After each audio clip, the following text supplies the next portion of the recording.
Hi everyone, it's Jack Bowie here.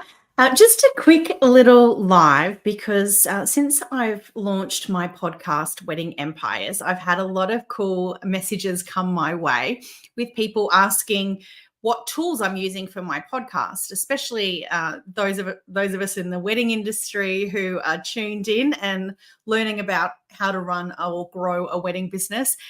You've been particularly interested.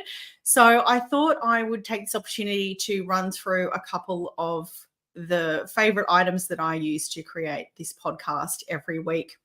Now, I'm coming at this at sort of like a tool setup for your studio kind of approach. However, I do plan to do another episode on this around software that I use as well.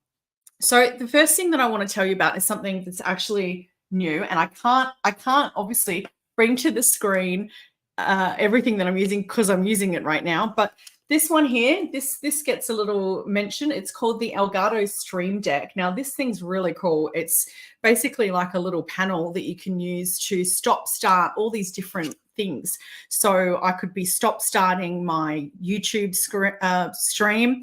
I could be turning on my lights, my Philips Hue lights, my Elgato key lights, which I'm going to talk about in a second as well.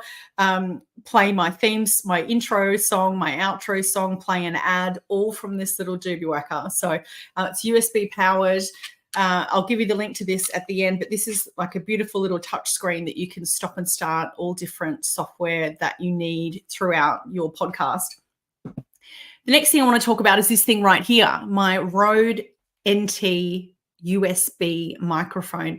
I've tried quite a few microphones. I have an actual radio Rode mic, which I love. However, this one is made for podcasting and it simply goes into the back of your computer with a USB. So super simple. You don't need something in between like a mixing desk or anything like that.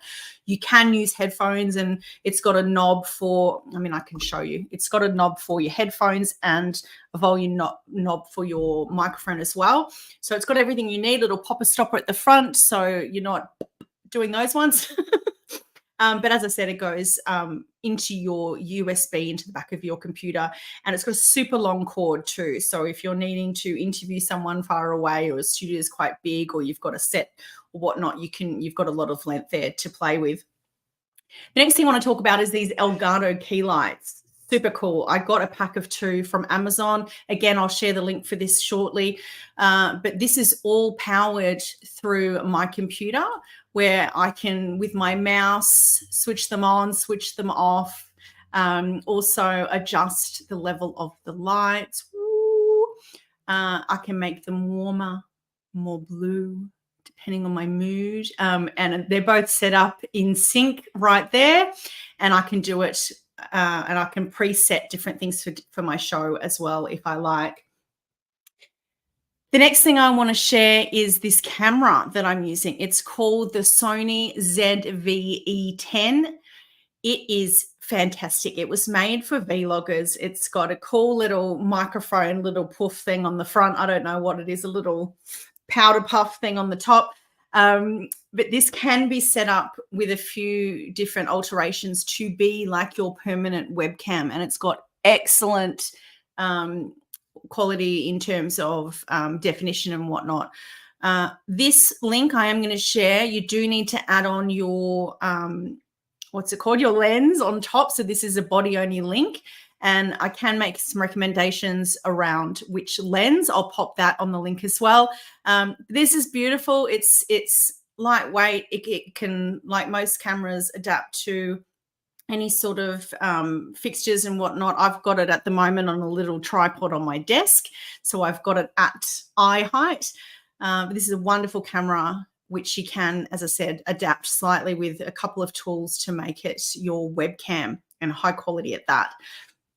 The next thing I want to show you guys is, I'm not using it right now, so I can actually show you, but it's the Elgato prompter. And this is so cool. So my little Sony camera can sit behind here and be on a tripod or a stand or anything like that. And what's cool is this thing here is like another screen, and I can look straight at the camera and this screen will project my script right in front of the person's face. So I'm able to look at them dead in the eye, but also read what the hell I'm saying. This is fantastic. I'm not sure. I know that my camera definitely works in this, but I'm pretty sure this is universal in terms of what you can attach here. But fantastic tool for big presentations, webinars, things like that. If you want to be looking straight in the eye and, also looking at your script. The last thing that I want to mention is my little Audio Engine speakers. I love these. I used to have, can I bring them over for you? I used to have the bigger ones of these, but these are the little bookshelf ones. They are so cute and so powerful. You can either go into your computer via a mini jack, or you can use a USB and plug them in that way. So look, there's a couple of other funky things going on. I've got a little, what's this thing called again? A sunset lamp going on the background here. A few other funky things like my little Luvo mirror to touch up my face in between. This is really cool too. See this one here, my little Luvo mirror that lights up. So yeah, lots of little hacks going on here. Kind of doubles as my glam station and my podcast recording spot. So plenty going on here. Anyway, so I want to share with you my link, jackbowie.com. And on that website, if you go to the resources page, so jackbowie.com/resources, you'll see these top 6 items listed. And they're all available on Amazon. Now, don't forget the camera one, you need to add on your lens. It's just going to be for the body. And I will come back with another episode down the track where I'll list all the software that I'm using for podcasting as well. Anyway, I'll leave it there. Hope to see you soon on Wedding Empires podcast. See you then.